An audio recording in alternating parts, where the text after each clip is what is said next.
In a dark room, anything can happen. Explore the corners of your fantasy, find a stranger, and open up. This is Darkroom Confessions.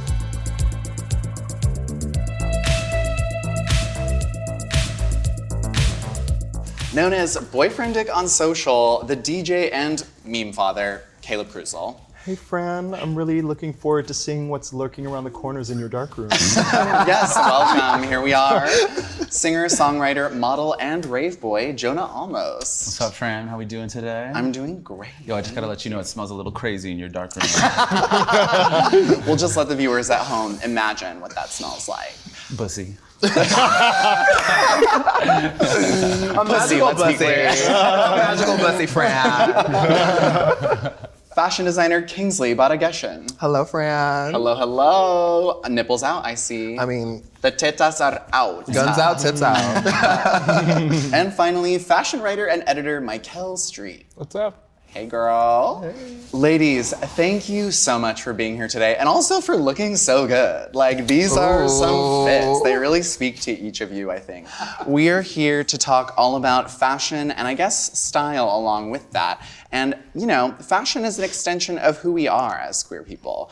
We dress like the person we want to be, but also sometimes we dress like who we want to fuck. Sex and gender have always been core to fashion, but now we're seeing harnesses, latex, jockstraps on the runways and red carpets. So let's deep dive into our closets, so to speak, and talk about the queerification of fashion. I guess I'll start maybe with your own personal style journeys. If you could just describe at the baseline your own personal style and fashion sense, how exactly would you describe it? Could we start with you, Caleb? Yes, let's get into it. I guess I would describe my style as country boy, raver boy, workwear, queer, mask adjacent. We love it adjacent. You know, adjacent. I would say my personal style is very, it's more of a feeling, more so. It's like, I wake up in the morning and it's like, what girl do I want to be today? How do I want to feel? Am I mask? Mask adjacent? Do the girls want to be out? Do they not want to be out? Do the girls want to be out? No, I mean, it's just pretty much, it's a feeling, it's an energy. And at the end of the day, if anyone sees me pumping down the street, the only thing I want them to get is correct. Correct. Like, the moment you see me, the moment you feel that energy, that's all. Because I'm literally living Your truth. Yeah, I'm being authentically me. So yeah, that's all. Mm-hmm. Mikelle, you have a bit of a uniform, I feel. Yeah, I like black. Like New York You black. don't say. I mean, I think that I like really classic things with a little bit of a twist every once in a while. It's something that's maybe a little elevated. But yeah, it's it's a pretty simple, classic look usually. With something that, if you're paying attention, you get it. I feel like I would describe my style as be the daddy you want to see in the world. Right. I low-key want to aspire to, when you think of the male protagonist in a Lana Del Rey song, I want to be him. That's so specific. I want to be But I him. know exactly who that person is. It's just I just feel we need that. Someone has to be... someone who him. looks like they've got, yes. Bitch, I'm him. That's my style. The meme that's if we're all non-binary, who's gonna be the boy? Yeah, Lana Del Rey is all about men. Yeah, okay. So I feel like we have a general sense of who each of you are stylistically. But if this isn't a silly question, how do you put an outfit together? Does anyone have a specific way where you might tackle, what you're gonna wear that day? Can I start with you, Kingsley? Yeah, I mean, no shade. It starts with the underwear. Okay, great. I'm not gonna lie. The underwear says a lot. From the inside out. It says a lot. How so? I mean, it depends. Is it a brief? Is it a jog? You know, all of these play in part to like, you know, how that fabrics feel on your skin. But yeah, for me, it starts with the underwear and then with the pants and then everything else kind of comes from there. But yeah, I think it starts with the underwear for me. Okay. Dude, that is so true. Cause like if I'm going to a hookup, then I always wear my like tattered boxers, like just give you like the full, like I just rolled out of bed and like this is the last piece of clean laundry that I own. You are a Lana Del Rey protagonist. Like, right. So you're basically the meme that's like, if you're wearing these boxers, you're about to get the best dick of your life. Yeah, but it's like I do it for them, you know? Like I'm really trying. I do it for. It's not about me. It's not about the he. It's about you. It's about, being wow. I'm really giving them that fantasy, and it's a service. It's a fantasy. It's a fantasy. Listen, I love you so much. We're gonna have so much fun today, talking a little bit about how style influences our relationships, or maybe even like what we're into.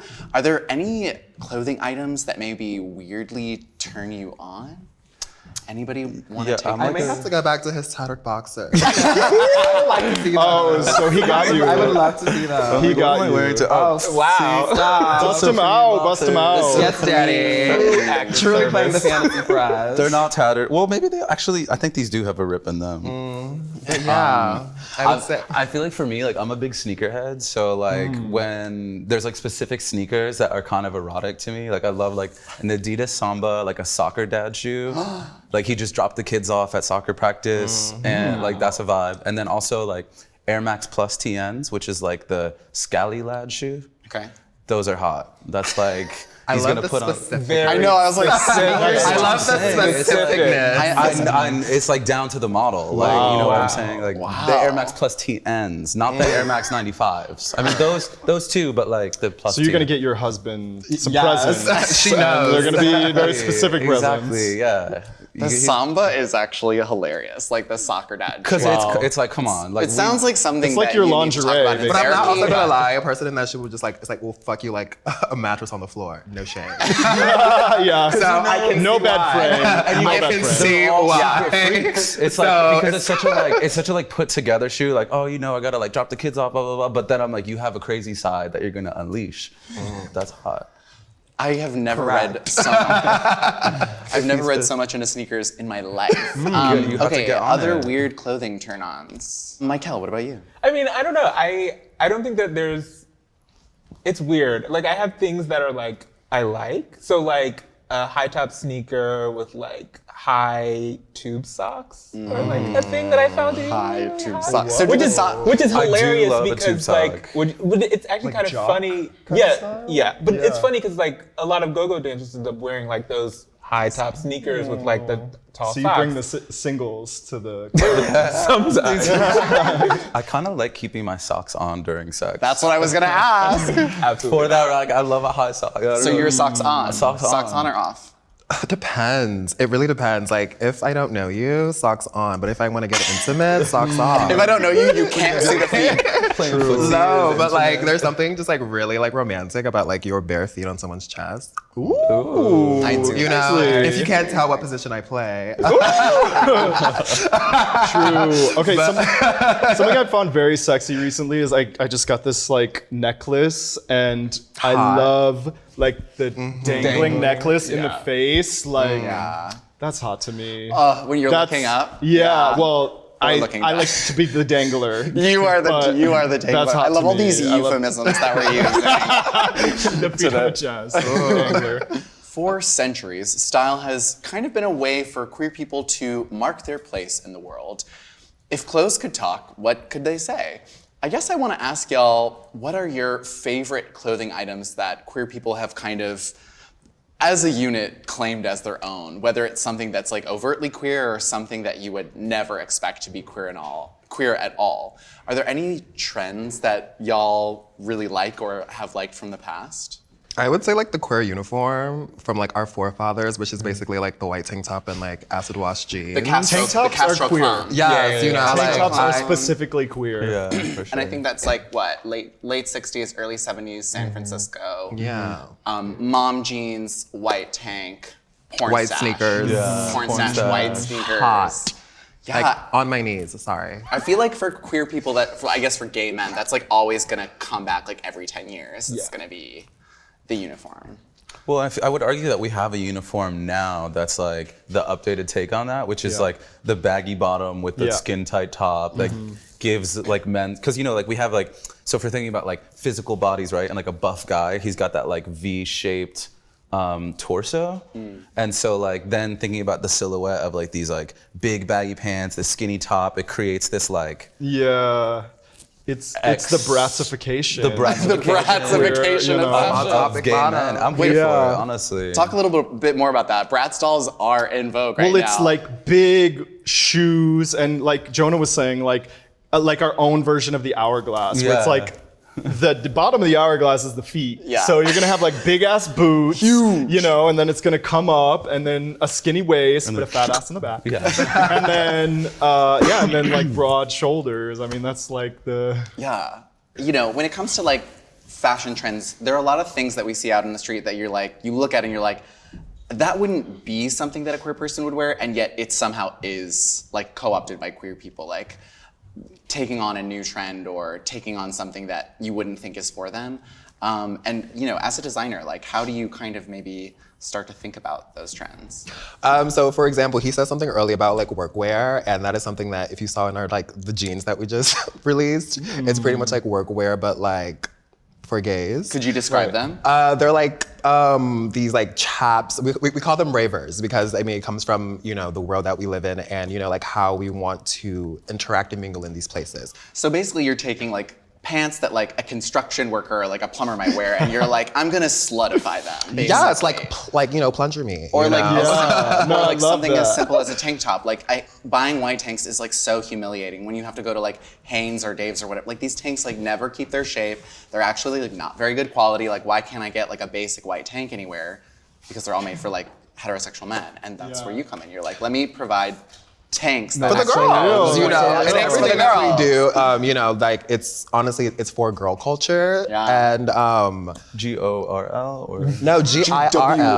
IRL period. No, literally, because like don't get me wrong, and I really love this, you know, connotation that we have with the girl, because like you can be mass presenting and still be the girl, and like you can be femme and still be the girl. Like literally every single person up here is the girl, and like that's pretty much like what we try to like honor and like, you know, showcase at Kingsley. Yeah. You know? That's such a great way of putting it. It's hot. As a country boy myself, I love the appropriation of like country aesthetics. So like the real tree, like I know it's kind of on its way out now, but like I feel like for me, it's always gonna be in because literally I steal my dad's a hunter. Like I steal his real tree all the time, you know, and like I steal his hunting gear. And I love that. Like that's part of my style and my way of presenting as like mass-coded queer is like stealing my parents' I think that's cool, clothes. like when like, because I think a lot of gay style is about like like if you look at like Tom of Finland, it's like all of these like archetypes of like what a man should be, but then like subverting them and making them like gay as hell, you know? It's like, that's cool. What about you, Mikelle? Do you have anything? I mean, I don't know. I don't think so. I mean, I think like I was obsessed with that trend of people wearing the single dangly, like gays wearing the single dangly earring. Yeah. I feel like that's so straight coded now. Like if I see a single dangly earring, you're straight. If you have two dangly earrings, gay. Yeah. No, because it's like the TikTok boy look. It's like they're and then that's the other weird thing is now like straight boys are like following gay men's fashion trends. So then you walk down the street and I'm like, is this dude gay or is he just like 21 and on TikTok? True. Wait, this is actually a perfect segue into like talking about like how we size people up and identify like whether someone's queer based on what they're wearing, and the TikTok boy thing is a national problem. Actually, it's becoming harder and harder to identify who is heterosexual, especially on TikTok, especially with Gen Z, and especially in Brooklyn. You know what I mean? Does anybody have any, you know, do you want to talk about that a little more? Well, I also feel like everyone is trying so hard not to be like a straight or cis like white guy or whatever. And so then you have like a lot of people who are like actually just normal like that, but they're like, oh, I'm queer. I'm like, babe, do you like actually suck dick? Do you suck dick? Do you suck dick? Like when the penis is in your face, like what are you gonna fucking do? What are our opinions on jockstraps? Mikelle? I love Jockstraps. Just wanted to get you in first. I do. I mean, I think that I like them. They're great. I mean, they don't look great on everybody. They do not, and that must be said. Not everyone should wear a jockstrap. Yeah. So, but when they look good, they look great. I think like thongs can be very dynamic. I like when they whale tail. That's kind of cute. Love a whale tail, although I feel like that's on its way out. It's being out. overdone. Yeah, for sure. It's a little overexposed. But also, the thing is that I think that more people can pull off a jockstrap than they can a thong. That's true. I think you have to have a very the thong specific- requires a fashion touch. When I see I think a like thong is more queer. A jockstrap's pretty gay. Yeah, it's come so far in the like world as like, at least the way I see it, as like this is like for the gays. Like the other day I was at the gym, right? And I saw this guy wearing a jockstrap and he looked straight. And I remembered, I was like, oh, like jockstraps. people use these for like a traditional purpose. Wait, that's actually so Right, funny. fucking gay universe. Like I've gotten so That's so accustomed to real. just seeing them, and I was like, oh my god, like I forgot that like we appropriated this look. I fully actually have not thought about jockstraps in their actual functional for their actual capacity. Yeah, no, it's so crazy. I was like, wow, real. people really. And I was like, but what kind of is the point of a jockstrap in the first? It's like baseball question mark? Yeah, because you like put the cup in, but like I was like, why is this guy just wearing a jockstrap to the gym if like you're? I mean, I guess it's for like For sports. not only that, but it just makes everything easier. Yeah. You know, it holds the I hope- member in, Yeah, it holds and then it it just makes together. everything else easier and Right, flexible. right, right. But it's I mean, uncomfortable. It's not comfortable. No. It's but that's the thing is like Well, it's not like the actually- traditional ones. They're like mesh net, like the sports, the ones classic with, like one. the thick band. Yeah, the thick band. That's like very like 80s baseball movie or whatever. I actually am thinking a lot about that guy in the gym now because like I think objectively you are. on the base level, like jockstraps are like not function. Like they actually don't do right, anything for you. But like now, like Tom Brown, they do. They do. they have a functional. They do have a function, That's which awesome. is take me from behind. The function is I'm douche down and ready to go. Yeah. Shout out Miss Boogie, douche down. Douche down, exactly. My point is like now like Kim Kardashian is on magazine covers wearing a jockstrap, and now Tom Brown is like designing jockstraps and putting them on the runway. And it's like from the fashion point of view, it's like they know that these have no functional value. It's all about the cultural meaning. But of a also, jock. I want to say like it solidifies like who we are as people because I'm not gonna lie, like queers have always been the trendsetters. Yes. So I feel like we put these things, you know, like on the forefront, and then straight people are just automatically gonna co-opt them because again, as the girls, we set the tone. And there's like the inherent taboo in it too. Like we're appropriating all these things from like the fantasy of like, I don't know. And it's like a cycle. So it's like we take it from the straights take it from the gays. I don't know about that. We haven't said anything of straights taking it from the gays, right? Yeah, it's like that's really. Kim Kardashian wearing a jockstrap on the cover of Interview magazine was because Mel Ottenberg, a gay man, was Yeah. like, you should wear Put a it- cover yeah, yeah, and for sure. wear a jockstrap, right? Like Tom Brown is a gay man. Like the straights haven't really taken it from us, and I don't know that they That's will. such a good way. Yeah. But there are straight men who wear jockstraps for their functional purpose of like Right. having everything, you know, together in the front, which makes mobility better. But yeah, I mean, I love them. I think the sluttiest thing a person can wear to me right now is Carhartts and Calvins. Mel Ottenberg loves Carhartts. Yeah, Calvins. Yeah. Yeah, I mean Calvins are classic. Right. And I know they're on their way out probably. No, they're like but No. At this point, They're it's timeless. just- It's timeless, Timeless, you baby. know? I'm in my Calvins right Me now. too, and my Carhartts. I'm being very slutty right now. Very slutty. As the world began to understand that not everyone fits into a neat little box, the fashion industry has followed suit. So, all right, let's get into it. The queer baiting conversation, it's something everybody's talking about. There are a lot of celebrities in the mainstream that then trickle down to like mainstream culture, wherein gay aesthetic or queer aesthetic is on a cis heterosexual celebrity, and queer people on the internet feel a type of way about that. Does anybody have a strong opinion? Do you feel like it's a genuine contribution to gender liberation, or do you think it's appropriation? It's formulaic as fuck. I feel like that's like the new thing is like, okay, we got this guy, let's like throw him in a dress and put some nail polish on his ass and like send him out in the world and everybody's gonna eat it up. And I'm just like, how are we falling for this like subpar, Like we're literally being fed junk food, and the girls are eating it up. And that's why it's called baiting. Yeah. I mean, we're being baited, and for me, it's like I'm gonna be a fish, and I'm gonna swim past that. Like, if I find out somebody is like not out as a queer person, then I'm gonna swim past that. I'm not gonna care. I'm not gonna be attracted to that person.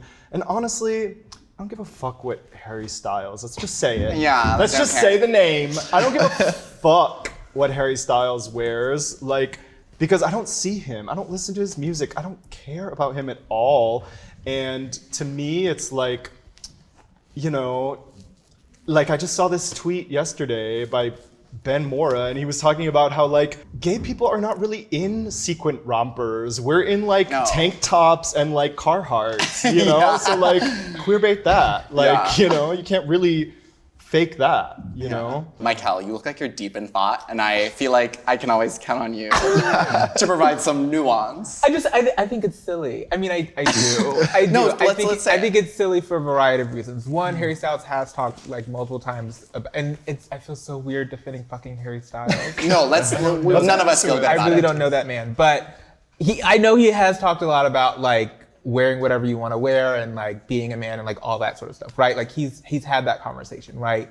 And at the outset, the whole idea behind wearing these things was not like as an expression of queerness, but it was the way that, you know, people talked about it was an expansion of masculinity in general. Mm-hmm. And so it's like kind of weird that like it originated as this expansion of masculinity, but now it's only a queer exclusive thing when straight men begin to like engage in it. And so I think that like you can't have it both ways. You can't. It has to be one or the other. And so either that was meant as an expression of queerness, or it was meant as an expansion of masculinity. And if it was meant as an expansion of masculinity, then anyone who has a part of masculinity has a right to engage in it. That's fair. And so I think that like I understand the idea behind like, oh, it's kind of like frustrating to see that like I used to wear things like this and I got picked on, or I got you know, whatever. Like I understand like the gut reaction to like be like, no, this is mine, and like you can't do it because you didn't have to go through those things that I had to go through. But like at the end of the day, this was the stated end goal that we had at the beginning, and now we don't like the fact that like we're here. So it's like That was really good. Yeah. I knew I could count on you. Yeah. I literally was kind of fishing for that, I'm not gonna lie, because I do feel at the bottom of my heart that that someone like Harry Styles or Bad Bunny actually has, maybe more Bad Bunny, has more to lose from dressing like a faggot than they have to gain. You know what I mean? When you think about the mass appeal, especially with someone as huge as Bad Bunny, like that is, to me, a deterrent to a mass audience, right? Maybe for hairstyles it's a little more niche, a little smaller, maybe not as true, but I do think, we have to acknowledge at the end of the day, and I think that part of why I wanted to ask you about it was just that the people that talk about it on social media aren't very nuanced, and that to me is the nuance. Fashion has pushed sexual expression to new heights in recent years, and much of this is because of the evolution and maybe rejection of the gender binary. Designers, brands, and social media all play a role in shaping this fashion movement, which challenges preconceived notions and pushes for visibility and representation. The writer Alok Vedmanan says, "I believe fashion should be a celebration of beauty. I believe that the gender binary is an obstacle to beauty. It limits our self-expression and confines our aesthetic imagination. Clothes should mean what we want them to mean, not the other way around." And I think that's a great way to kind of push us into, I guess, the future of what all this is, right? What do you think is the best way fashion supports queer communities or shows up or shows off what queer and trans people do best? I guess one thing that prompted me was like just the thought, especially what you were talking about, Kingsley, like authenticity. I think queerness is like such a blessing because we are like taken out of like this heteronormative expectation that like there are ways to dress, there are ways to do this, there's a path for us, but we're given the prompt like as queer people to reframe that, to like do something else with it. Not everybody takes that prompt, but to take that prompt can be so healing of like your past, your trauma, your psyche, all of these things. And so like one thing that I think of like specifically is like taking, my dad is like a hunter, owns a hardware store, super masculine dude, like great dude, but just like very heteromasculine. And like part of my healing journey has been like taking his style and like reframing it in my life. And that's very healing for me to like, there's so much about my dad's masculinity that is toxic. And like, how do I reframe that? And how do I absorb that? And rather than like just denying it, being like, that is not me, that's not who I am, but being like, I was raised by this, I'm a part of this, it's in me. So how do I like filter this into who I am and like put it back out there in a way that I find like healthy and good. You know? I love that. It's like homage and resistance at the same time. It's so beautiful. There's this photographer who's coming out with a book, or it just came out. His name is Eric Hart Jr. And I think the name of the book is What I've Been Taught About Power or something like that. And it's basically this idea. It's this idea of, at the end of the day, as queer people, like we are a result and a reaction of the things that are put into us, like our parents and like our environment, all that stuff. And so like recognizing that like, oh, like, you know, there's this gay like muscle Mary and she wears a string of pearls. It's like, that's because like her grandmother wore a string of pearls and like that is still a part of her. Or like, you know, you wear these things that are like most people might consider to be like homophobic or like associated with groups of people who are homophobic. And it's like, well, those people are also a part of it. Like I grew up in that and like I have a new lens to like, you know, use this through, but like, it's still what helped to shape me at the end of the day. Exactly. We talked about this a little bit before, but fashion, you know, takes from queer culture. We also said queer culture sometimes takes from fashion. Do you see anything happening right now or recently where you feel like fashion is really influenced by what queer and trans people do? It's interesting because I think that like sort of we do it in two ways, right? Like on one hand, we are the influencers in the sense that like people look at the things that we're doing and they're very influenced by it. But like the other end, like we're also the literal designers. Like we are also the literal stylists. Like we are also not like this passive, like someone looked at us and was influenced by us, but like we are actually physically creating the things that like people are wearing, right? So like Willie is a vice president of design at like Calvin Klein, right? And so like Willie can be doing things because he's being influenced by like his experience or the life that he's living or the people that he's seeing, and there's all these queer things. And so he's building that into the design process, but at the end of the day, it's going to like a corporation like Calvin Klein, right? And so like, there's that idea of like, yes, it comes from this place, but like, at the end of the day, who's benefiting from what I assume is what you're saying, right? Like who's benefiting monetarily from the sales of these And things. another Willie, Norris, creative directing at Shout out Outlier, Willie, like, literally love her. designing men's clothes, a trans woman, and like, it's so funny how like, just as Mikelle's trying to say, like, a lot of like queer power is actually something that we don't catch or something that might not be as overt or perfect for it regramming or retweeting or whatever. It's not always that simple. Well, we kind of have covered everything there is in the fashion queer space, at least what we could. This has been Darkroom Confessions. Until next time, stay curious.